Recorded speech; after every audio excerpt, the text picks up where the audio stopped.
tricycles, y compris les pièces de rechange, en direction d'où? De Korogo. Korogo, c'est une ville ivoirienne. Vous savez, quand vous prenez Korogo par rapport au Burkina, c'est un peu, si on m'avait dit Doropo, Tchébissou, non, pardon, pas Tchébissou, Doropo, Bouna, Bondoukou, Kounfao, Tanda, Tankessé, si on m'avait parlé du nord-est de la Côte d'Ivoire, je peux dire oui, le Burkina fait frontière avec le nord-est de la Côte d'Ivoire. Mais c'est Korogo qui fait plus frontière avec le Mali qu'avec le Burkina. Regardez la stratégie qu'ils ont utilisée. Ces gens de motos ne sont pas vendus en Côte d'Ivoire. Oui, une telle quantité de motos n'est pas vendue en Côte d'Ivoire. Parce que si vous voulez fermer boutique, ouvrez boutique en Côte d'Ivoire avec ces gens de motos-là. Qui va venir acheter? Personne. Est-ce que vous voyez? Donc, permettez, il y a un petit bannier, il y a un petit bâtard qui est là qu'on va chasser de notre direct. Alors donc, je répète, quand vous regardez cette quantité de motos saisies en Côte d'Ivoire, vous ne pouvez pas commander ça. Parce que les pays sahéliens, ce sont les pays-là qui, la plupart du temps, sont ces genres de motos. Mais attendez, je m'arrête un peu. Ce n'est pas la première fois qu'on saisit une telle quantité de motos. Le Mali, je crois il y a un an et demi, 2 ans à peu près, le Mali a saisi. Le Mali aussi avait fait, comment on appelle ça, une saisie record. Je ne sais pas c'était combien de camions remorques, mais le Mali aussi avait saisi. Mais cette fois-ci, c'était à destination du nord du Mali. Ici, posons-nous encore cette question. Posons-nous cette question. Pourquoi on ne vend pas ces motos en Côte d'Ivoire? Deuxième question. Où ces motos ont été achetées? Ce n'est ni au Mali. Ça m'étonnerait, parce que le Mali a interdit. Ni au Niger, ça m'étonnerait. Le Niger a interdit. Le Niger aussi avait saisi, merci. Le Niger avait saisi aussi une quantité importante. Donc, il ne pouvait pas passer par le Mali parce que le Mali contrôle. Il ne peut pas passer par le Niger parce que le Niger contrôle. Mais en réalité, moi je peux dire que ces motos n'étaient même pas destinées à Korogo. Je vais être clair, je vais expliquer. L'armée française s'est installée tout le long du bassin du fleuve Tchad, c'est ça? C'est pas ça? Le Tchad jusqu'au Nigeria. Et l'armée française a négocié avec Boko Haram. Comment nous avons appris ça? C'est lorsque l'armée française a pris contact avec l'armée américaine pour leur dire qu'elle va ouvrir une base dans cette zone-là. Et n'oubliez pas aussi, on nous dit les motos étaient en destination pour la Côte d'Ivoire. C'est pourquoi réfléchissons un peu sur la géographie de la Côte d'Ivoire et du Burkina. Mais ces motos-là étaient plus sceptiques, pour moi, c'était plus susceptible, autant pour moi, d'être livrées à Bouna ou à Bondoukou.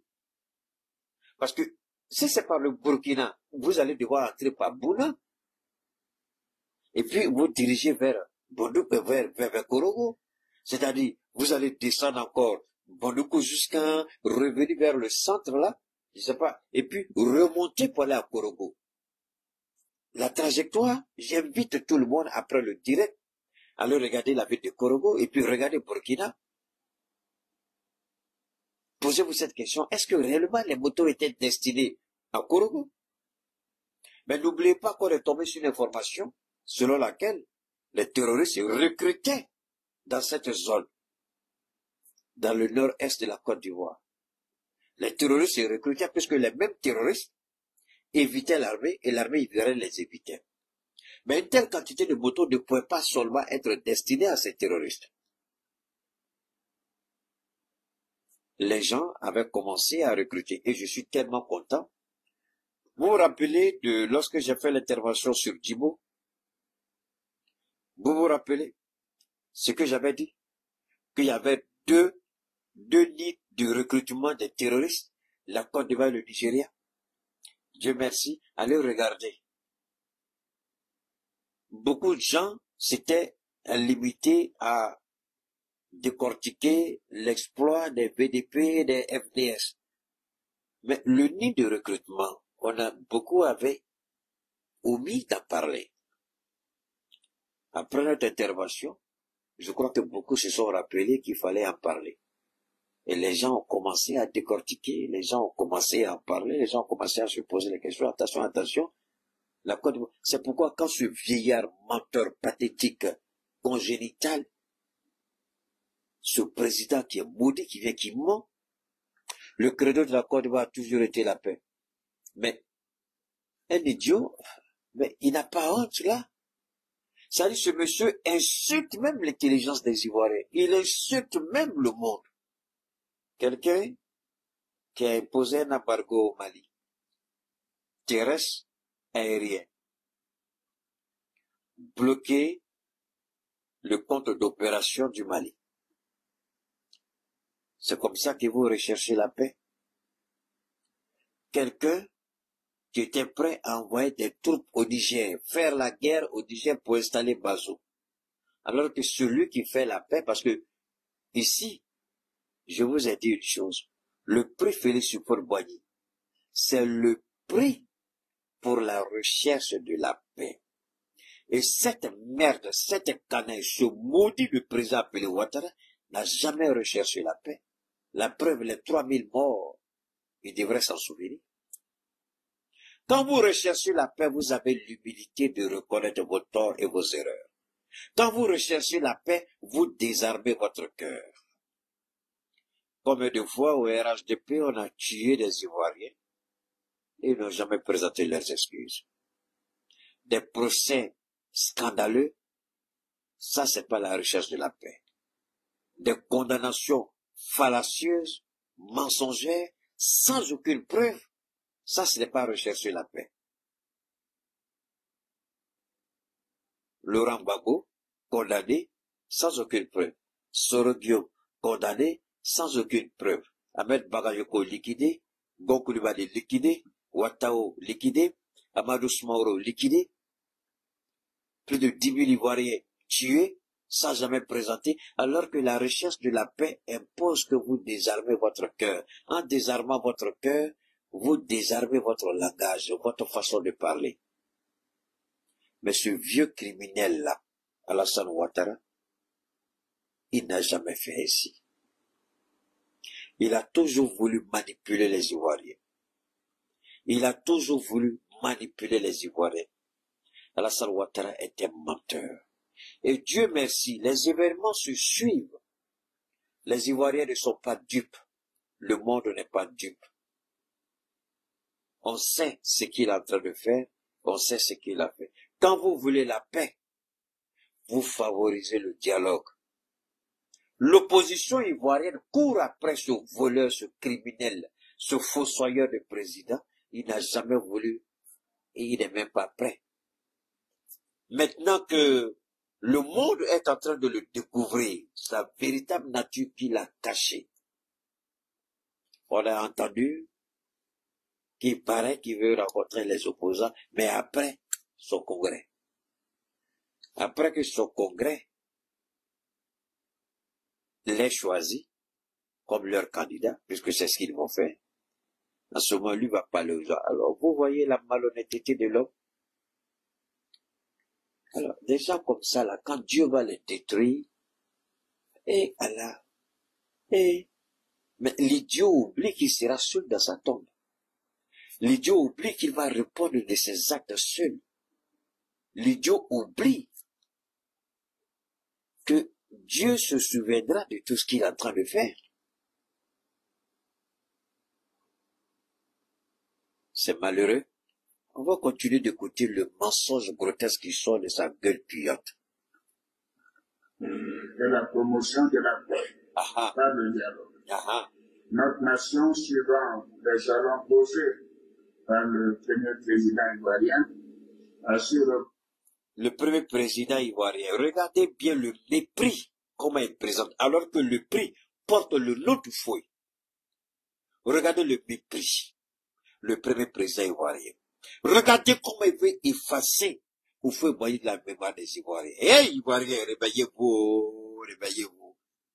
C'est un criminel pathétique congénital. Alassane Ouattara est une menace pour lui-même. Il croit qu'on n'allait pas voir ça, cette ruse-là. Celui qui a rédigé le discours de Ouattara, viens ici. Vous êtes trop petit. Vous croyez que ça, là, ça va passer inaperçu? Beaucoup de gens peut-être ne feront pas attention, mais pas Keïta. Parce que même une petite virgule déplacée, Keïta va vous dire ça. Il dit le premier président ivoirien. Non. Il dit même pas le premier président de la Côte d'Ivoire. Le premier président ivoirien. Regardez le mépris, comment il présente au fouet, alors que le prix porte le nom de fouet. Hé, hé, hé, aïe, aïe, aïe, aïe, aïe, aïe. Eh, Keïta, toi, tu viens de quelle planète? Attendez. Hein? Ouattara, Yako. Ouattara, pardon. Hein? Ouattara. On peut être méchant comme ça? Oh, toi, faut me laisser tranquille. On peut être méchant comme ça? Hé, Ouattara. Hein? Attendez, on dit Keïta, toi, tu exagères. Ok, écoutez. suivant les jalons posés par le premier président ivoirien, assure Le premier président ivoirien, cette expression prête à confusion. Attendez, moi je vais développer ça pour vous. Et Keïta.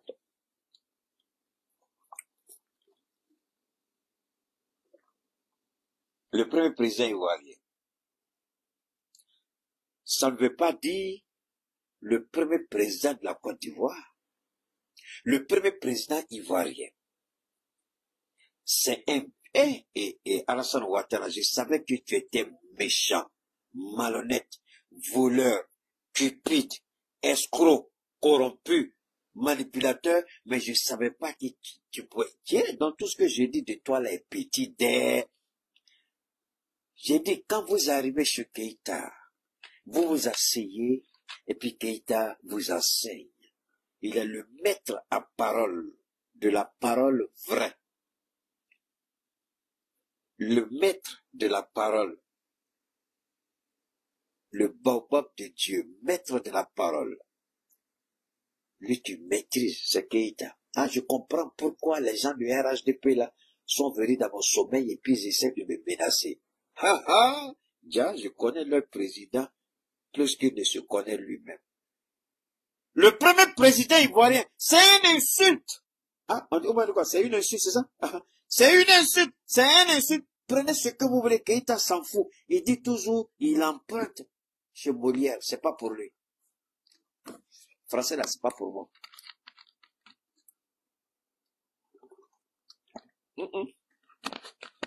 Français, c'est pas pour moi. Donc je brise ça comme je veux. Moi, je brise les règles établies. Moi, je refuse. C'est un accord, non? Donc, le jour que je suis content, je parle bon français. Je suis d'accord avec eux. Le jour que je suis pas content, je parle bon français, je suis pas d'accord avec eux. Et si je dis, c'est une, on me met en prison. C'est un, on me met en prison. D'accord, Molière, réveille-toi de ta tombe et puis viens me demander pourquoi je parle, pourquoi je brise le français. Parce que le français, c'est pas pour moi. C'est langue de travail. C'est pas ça? Une langue, moi je m'en fous. Allez-y demander à Boukari, le comédien Boukari. Boukari, mon cousin, vient m'aider en français. Alassane Ouattara, tu insultes les Ivoiriens. Le premier président ivoirien. Quel mépris pour vous. C'est bien fait pour vous.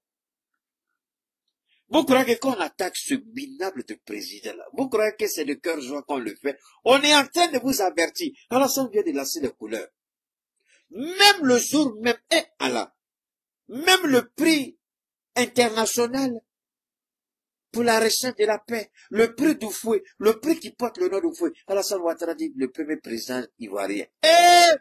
Il dit même pas le premier président des Ivoiriens. Il dit même pas le premier président de la Côte d'Ivoire. Le premier président ivoirien. Le mépris peut aller jusqu'à ce point. Subhanallah. Ouattara. Je suis ton pire cauchemar. Menteur. Pathétique. Pitoyable. Voleur. Escroc. Alassane Ouattara. Que Dieu te maudisse et que ta prostate la soit aussi grosse que le ballon de rugby de Mike Tyson. Que ta prostate là devienne balèze comme le ballon d'or de Eto'o, Yaya Touré, Drogba, Messi, Cristiano, Ronaldinho, le roi Pelé et personnellement Maradona. Que ta prostate là soit balèze comme ça. Mécréant méchant président, tu es mauvais Alassane Ouattara. Que Dieu te maudisse à ton réveil, qui te maudisse à ton coucher. Que la perte de ton pouvoir, la subhanallah, tu es mauvais, et puis tu es mauvais. Déjà, c'est affaire de prostate là qui les a énervés au niveau de RHDP. Premier président ivoirien. Alassane Ouattara, la personne qui a rédigé ton discours là, je peux enseigner la personne, même quand j'ai dit je parle mauvais français. Quel Dieu, tu peux détester au fouet comme ça? Ouattara, pas dit Sagana, premier président ivoirien. Même pas premier président. PDC, ils n'ont même pas vu ça. Allah. Donc, je suis le seul en Côte d'Ivoire encore pour vous dire que Ouattara fait des bêtises. Je vous ai dit, il veut effacer notre fouet. Continuons. Continuons. C'est pas fini, hein? On va continuer. Le gars, il est mauvais. Il est mauvais, ce gars-là. Attendez. On va continuer d'écouter. Regardez son visage cancéreux, là. Reprendre le rendez-vous de l'histoire en demeurant fondamentalement hospitalière. À ce titre, elle continue d'accueillir, en temps de paix ou de crise, des frères et sœurs venus d'ailleurs. Elle fait de la solidarité agissante un principe de vie. C'est ainsi que nous avons... Alors, Allah, c'est pas vrai. Alassane Ouattara, que Dieu te maudisse. Alassane Ouattara, que Dieu te détruise. Alassane Ouattara, que ta prostate là soit aussi grosse que le ballon d'or de Drogba, Eto'o, Maradona, Pelé, Ronaldinho, Cristiano. Ça, c'est mon fils qui me dit tous les noms là. Moi, je ne les connais pas. C'est lui même, il me dit, il faut m'acheter maillot de Barça, maillot de ceci. Mais Alassane, tu es mauvais. Non, tu es méchant. Tiens! Ok, on va sortir rapidement sur cette merde-là. Près de 80 000 réfugiés venus du Burkina. Alors, 80 000 Burkinabés réfugiés, c'est le seul pays, c'est la seule façon. Tellement il était en boule contre Ibrahim, il a biaisé son discours. Tellement il voulait rendre son coup à Ibrahim, il a tapé. Tellement Djibo, parce que Djibo était leur dernier espoir. Djibo était le dernier point pour mettre KO l'AES. Djibo était leur... Et ce qu'on a fait à Djibo, les prises, parce que c'est pas tout le monde a tué. On s'est arrangé pour arrêter 106 personnes, 106 terreaux. Et parmi eux, il y a des Ivoiriens, il y a des Béninois, il y a des Nigérians, il y a des Burkinabés traites, il y a des Maliens traites, il y a des Nigériens traites, il y a des Algériens, il y a des Français. Les 106 là, il y a beaucoup de nationalités dedans. Vous avez compris l'idiot qui parlait là, la bande audio que vous avez entendu là. Les Australiens, il y a plein de petits blancs dedans. il y a certains responsables de ceux qui disent que ils veulent l'indépendance dans le nord du Mali, là. C'était sont dedans. Les 106, là, c'est étoffé, hein. D'accord. Ils ont commencé à parler. Et le vieux, quand tu nous parles de 80 000, alors, tu nous parles de 80 000 Burkinabés qui sont réfugiés en Côte d'Ivoire. C'est ceux que vous avez, c'est ceux que tu envoies les gens terrorisés pour justifier que tu es un homme de paix et de dialogue. Mais on va contredire le menteur criminel sans foi ni loi, le voleur, l'idiot président. Parce que quand Sylvia Bongo a cité le nom de Dominique Ouattara, quand bien même qui n'aime pas Ali Bongo, parce que lui, son candidat, c'était l'ancien président de la commission de l'Union africaine, là, le Gabonais, là. Il a un nom bizarre, François, et son visage, on dirait chinois, là. Il a un nom bizarre, François. Donc, ouais, tous les Ivoiriens ont pris ça en boucle. Donc, dans son discours, il fallait qu'on montre que lui, là, il a fait plus qu'au fouet. En fait, il a voulu mélanger le conflit du Biafra au Nigeria et la porte ouverte d'Oufoué. Parce que c'est Oufoué, Bongo, la France, Yadema et c'est un pays qui était plus actif dans la guerre du Biafra parce que la France, à travers sa compagnie pétrolière, finançait, Jean-Pierre, merci beaucoup. Donc la France finançait à travers sa compagnie pétrolière, et le Gabon aussi, qui à cette époque avait suffisamment d'argent. Donc Bongo Oufoué injecter l'argent dans cette guerre. Et le Gabon ne pouvait pas les recevoir. Donc c'est Oufoué qui s'est proposé comme humaniste de recevoir les ressortissants, sinon ceux qui habitaient cette région-là, cette zone du Biafra, les leaders de cette rébellion armée, et puis un grand nombre, donc à Treichville, vous avez le quartier Biafra à Treichville. Juste au niveau je crois que c'est le premier pont, vous avez le quartier Biafra. Je crois que c'est le pont de Gaulle. Parce que le deuxième pont, c'est le pont de Gaulle, je crois, à Treichville, là. Vous avez le quartier Biafra qui est là. Ça, c'est au fond.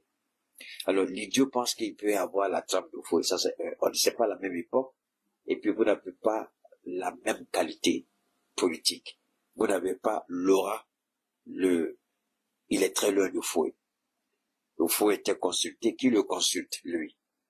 Il veut forcément se mettre à une position où il doit te consulter. À part l'idiot président que j'apprécie par moment, Doumbia. Mais on comprend Doumbia, parce que Doumbia devait s'attendre avec eux pour pouvoir rester éternellement au pouvoir. Quand même qu'il est en train de réaliser des grandes choses en Guinée, mais il se fait passer pour l'élève de Ouattara. Alors j'ai dit au Guinéen, dites à Doumbia, la manigaquette dans le mal, il n'a qu'à arrêter, puis dire que Ouattara est bon. Ouattara est une merde. Faut pas qu'ils disent que Ouattara l'aide. Alors, parce que Ouattara a surendetté la Côte d'Ivoire, mais lui n'est pas en train d'endetter la Guinée. Il est en train de construire la Guinée sans endetter la Guinée, contrairement à Ouattara. Alors donc, vous avez bien compris. Alors, il dit qu'il a 80 000 Burkinabés qui sont réfugiés. Mais alors, nous allons contredire. Et c'est pas vrai. Cette vieille femme-là, cette prostituée-là, elle se respecte pas, on va revenir à elle tout de suite. Ne vous en faites pas, on va revenir à elle tout à l'heure. Je vais la recadrer comme il se doit et de la meilleure manière. Alors, rapidement, on va revenir ici encore. Ça, c'est Ouattara qui a parlé, c'est pas ça? C'est pas ça? D'accord. Moi, je vous amène ici. Je vais vous amener ici rapidement. Oh là là, c'est pas là que je veux aller. Je vais vous amener ici rapidement. Où ça? Voilà, ici. Alors, Ouattara a parlé, c'est pas ça? Je vous ramène ici. Voilà. Écoutons ça.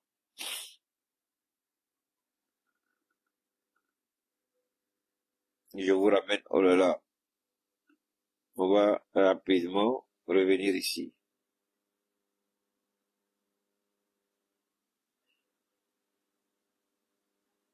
je vais une fois de plus lancer le... Oh là là.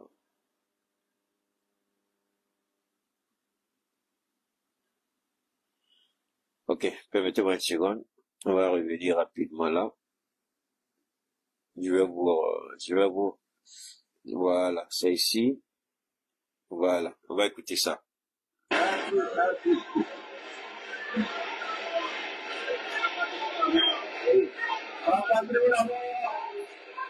Lui dit,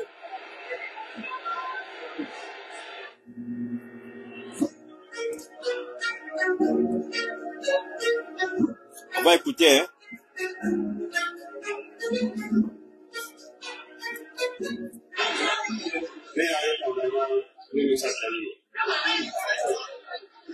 Déjà, mon président parle Djoula.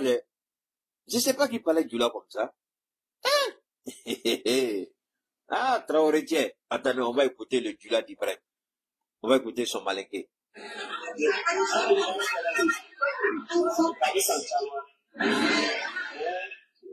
ferai quand une décision politique de retard. Nous nous tombons à la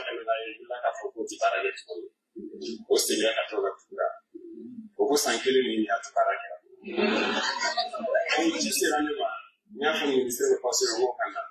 À la Tibarata, à la fondée du monde. Ok. Il dit, en bambara, hein, il dit, ça fait je crois que ça fait des années, autant pour moi, que l'entreprise en question a été fermée au regard de certaines décisions politiques. Moi, j'ai toujours dit, merci pour le nom Jean-Pierre, merci à vous. J'ai toujours dit, c'est en face des défis et des difficultés que l'homme se recrée. Quand vous êtes en face d'une difficulté, vous mettez à pleurer, à pleurnicher. Souvent, la maman de Gaussou trouve que je suis dur avec lui. Il n'a que 8 ans. Quand il fait ses jeux, et puis il est bloqué, il s'énerve, moi je descends sur lui. Je le sermonne correctement. Je dis non, c'est en face des difficultés. Apprends à comprendre pourquoi il y a eu ça. Tu fais un jeu. Le jeu aussi a été programmé. Le jeu aussi va te tendre des pièges. Donc apprends à déjouer et à comprendre. Une fois que tu vas arriver à faire ça, c'est fini. Aucun jeu ne va te fatiguer encore. Tu as tous ces jeux-là, apprends. Et quelques jours après, il va vivre et puis il me dit, ah, papa, maintenant la même là. C'est un jeu pour moi. C'est ça. En face des difficultés, nous devenons des petits dieux créés à l'image du grand Dieu. Je vous ai dit tout à l'heure qu'on n'est pas vierge. On est avec un don. On est avec quelque chose enfoui quelque part. C'est quand on commence quand la conscience commence à faire de l'ascension, c'est-à-dire quand la maturité psychologique, la maturité, quand on devient mature à tous les niveaux, là, dedans, on trouve les moyens d'aller puiser dans cette base intarissable qui est en nous. On est avec. Et ici, en face des difficultés, nous nous recréons. Et Ibrahim leur dit ici, j'ai entendu que ça fait des années que vous ne travaillez plus. Quand j'ai appris, j'ai mandaté mes ministres, mes collaborateurs de venir s'enquérir de ce qui s'est passé. Au regard des décisions que nous avons prises, on nous a quittés. Certains sont partis. Et moi, je pense qu'il est important pour nous, Africains. Les autres pays, c'est leur problème. Mais dans l'AES, désormais, on ne compte plus sur le petit blanc. Le complexe du petit blanc, parce que c'est le petit blanc, c'est le petit blanc.